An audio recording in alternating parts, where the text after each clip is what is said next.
দশমিক সংখ্যাকে বাইনারি সংখ্যায় রূপান্তর করার পদ্ধতি।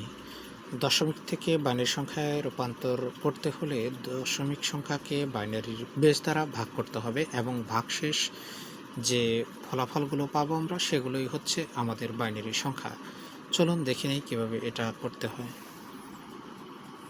22 ভাগ 2 11 ভাগশেষ 0, 2 দ্বারা 11কে ভাগ করলে 5 ভাগশেষ 1, 5কে 2 দ্বারা ভাগ করলে 2 ভাগশেষ 1, 2কে 2 দ্বারা ভাগ করলে 1 ভাগশেষ 0, 1কে 2 দ্বারা ভাগ করলে 0 ভাগশেষ 1। অতএব ফলাফল হচ্ছে 1 0 1 1 0। তাহলে এটা হচ্ছে বাইনারি সংখ্যা 22-এর দশমিক সমস্যা।